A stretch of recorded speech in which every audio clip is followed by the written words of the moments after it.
আলগাপুর জনসভায় সাবুল ইসলাম পারুলের ব্যাপক হারে জনসমর্থন দেখা যায়। পারুল ভাই জিন্দাবাদ স্লোগান দিয়ে ব্যাপক হারে জনসমর্থন দেখা যায়। আলগাপুর জনসভা থেকে সাবুল ইসলাম চৌধুরীকে দলীয় টিকিট দেওয়ার জোরালো দাবি জানিয়েছেন উপস্থিত জনতায়।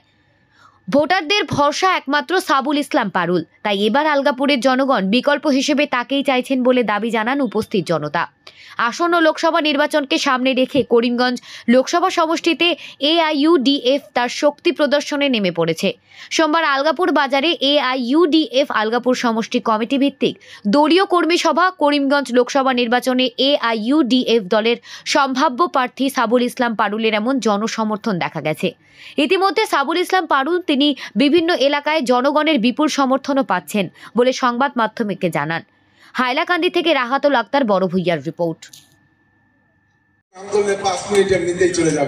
আমি সবাইকে অন্তঃস্থল থেকে হার্দিক প্রীতি, শুভেচ্ছা আর ভালোবাসা। আর আজকে এই ইউডিএফ এর ঢাকা মঞ্চে যারা উপবিষ্ট হয়েছেন তাদের সবাইকে আরেকবার অন্তরের অন্তঃস্থল থেকে জানাই প্রীতি ভালোবাসা আর ইউডিএফ এর এক যুগান্তকারী সংবর্ধনা। তো ভাই বন্ধু হল সময় কম দিয়ে কোনখান আগে বলতাম কোনখান বাদে বলতাম বেড়াচেরা খাই যায় বাগানি খাই আচ্ছা তো ভাড়াও আপনারা সামনে মাতিতাম মনে মনে অনেকদিন পরে পাইছি আমার বউতে ছিল না আর এখান কইলে শ্রীলাই এখান কইলে শ্রীলাই ছিল না। সোশ্যাল মিডিয়া খুব বেশ করে দেখছেন আমার বাড়িতে যাইতে যাইতে কোনো দোকানও চা খাওয়ার থাকলেও ডাল লইয়া কইন আপনারা দেখছি আপনার স্পিচ শুনছি আর আপনার মারলা কি অত মায়া আছিল ই বক্তব্য আমরা মারে উড়াইছি আমরা মায়ের দুইবার একবার শুনছেন ও আপনার উনার বাদে আমিও খুশি হয়ে যাই গিয়া যে মাতৃভক্তি মাতৃশ্রদ্ধা আমার কাছ থেকে কিছু যুবক হলে কিছু মানুষের পাইছেন এখানে লাগে আমার মনে একটা শান্তি পাই। ভাই ওখানে কইলে শ্রীলাই বলতে ফাতার কান্দির উচ্ছেদ হয়েছিল উচ্ছেদিত মানুষের লোকে আমিও মানুষ যে মানুষের লড়তাম আইনি ভাবে লড়তে শেষে এরারে আইনি ভাবে কোন সংস্থাপন দিতে না পারায় এর মধ্যে বলছি আমি সবাই বাড়ি করবো না এই দিব ও বাদল কইলে সবে শ্রীলাই আমি পরিচয় দিবার লাগে আপনারা সবাই জানানি গল্প। তো ভাই হল বাবা হল বুজুর্গ হল আমি বা প্রাইভেটের আমার বাবা মারা গেছেন আমি 3 ইয়ার্স থাকতে সময় আর আমার বাবাই আমার পাড়া করে পড়াইবার সুযোগ পাইছিল আমার মায়ের বড় কষ্ট করে পড়াইছে আর ওইটার পরিপ্রেক্ষিতে আমি মাস্টার ডিগ্রি লইছি ল পড়েছি।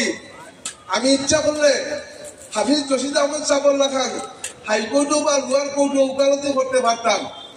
আমি ইচ্ছা করলে যেহেতু মাস্টার ডিগ্রি লইছি পলিটিক্যাল সায়েন্সের অনার্স হয়েছি সুতরাং আমি ইচ্ছা করলে কোন কলেজের প্রফেসর হইতে পারতাম। আমি বাঁচেছি না একটাই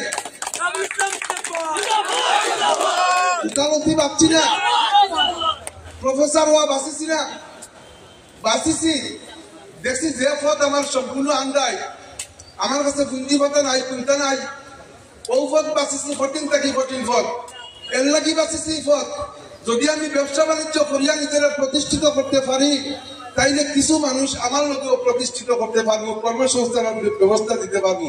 এর লাগিয়া মাত্র 10,000 টাকার পুঁজি লইয়া আমার মার দেওয়া ও পুঁজি দিয়া ব্যবসা আরম্ভ করলাম। আর ওখান থেকে বাড়ি আল্লাহ বাড়াইয়া আজকে শিল্পপতি বানাইছেন ওই জায়গার মাঝে এই গাঁওর মাঝে এই অঞ্চলের মাঝে আমরা কোম্পানির চাকরি করা 2-4 জন মানুষ আছেন গতিকে 2-4 জন যুবক আছেন। গতিকে ভাই হল আমি বা বড় গরিবী দেখছি কাছ থেকে দেখছি আর যখন রোজগারি নিজেরা প্রতিষ্ঠিত করছি তখন থেকে মানুষের লোকের হওয়ার চেষ্টা করছি। আমি পঞ্চায়েত থেকে রাজনীতি করি আর উড়িয়া বইছি না। আমার বউ আপনার প্রতিবেশী নূর মজুমদার সাহেবের মেয়ে পাঁচগামর আমার অঞ্চলের জেলা পরিষদ সদস্য আসতা কংগ্রেস টিকেটে নির্বাচিত আসতা। গতিকে ছাত্র জমানা থেকে আমি রাজনীতি করিয়া আমি NSCI রাজনীতি করছি এরপরে তখন মেচুর হয়েছি পঞ্চায়েত রাজনীতি করছি আমি মানুষের লোকে টাকা খান বুঝি, আপনারা লোকে কিরা থাকতে লাগে কেন বুঝি। ও ভাই সাই যেদিন থেকে বুটোর মাছ আইছে ওই দিন থেকে গেছে গিয়া মাংস এবার তো ফুলা এবার তো ফুলা কিতা নাকি জানেননি সারা রাত রাত 12টা 1টা পর্যন্ত ঠান্ডার মাঝে দুলাই।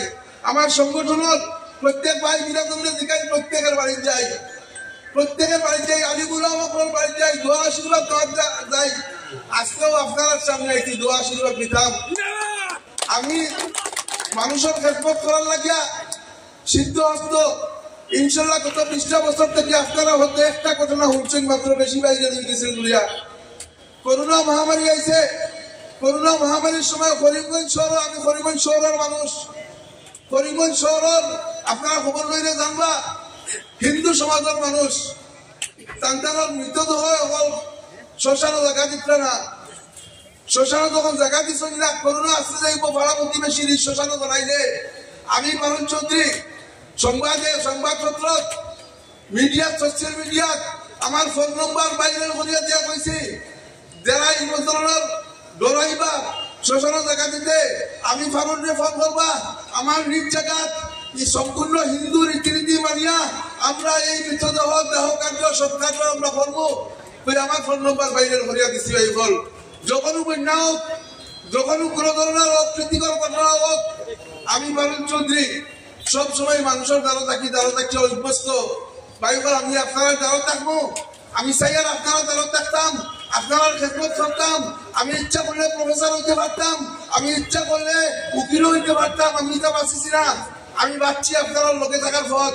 গতিকে যদি আপনারা সুযোগ করিয়া দেন, খেয়াল করলেন আমার মাঠ, যদি আপনারা সুযোগ করিয়া দেন তাইলে আমি আপনারা খেদমত করতাম। আর যদি আপনারা মতামতের উপরে নির্ভর করিয়া আমরা দলের সুপ্রিময় আজকে প্রতিনিধি এখানে পাঠাইছেন, আপনারা আবেগ আর অনুভূতি আর ইশারার ব্যবসায়ী টিকিট দিবা। যদি আপনারা আবেগ অনুভূতি আমার মুখে থাকে তাইলে বক্তব্য হস্তে উঠছে।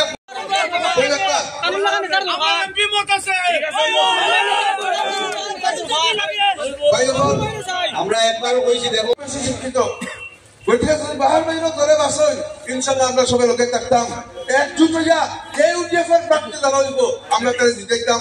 জয় হিন্দ। আমি টিকেটও পাম আৰু 100% আশাবাদী আমি জিতিম। বহুত ভোটৰ ডিফাৰেন্স জিকিম। আৰু আপুনি যদি জিতে, আপুনি টিকেট পাই যদি জিতেলে মানুহৰ কাৰণে কি কৰিব? বহুত কেইটা জ্বলন্ত সমস্যা আছে। আপোনাৰ হাইলাকান্দি জিলাতো আছে, করিমগঞ্জ জিলাতো আছে।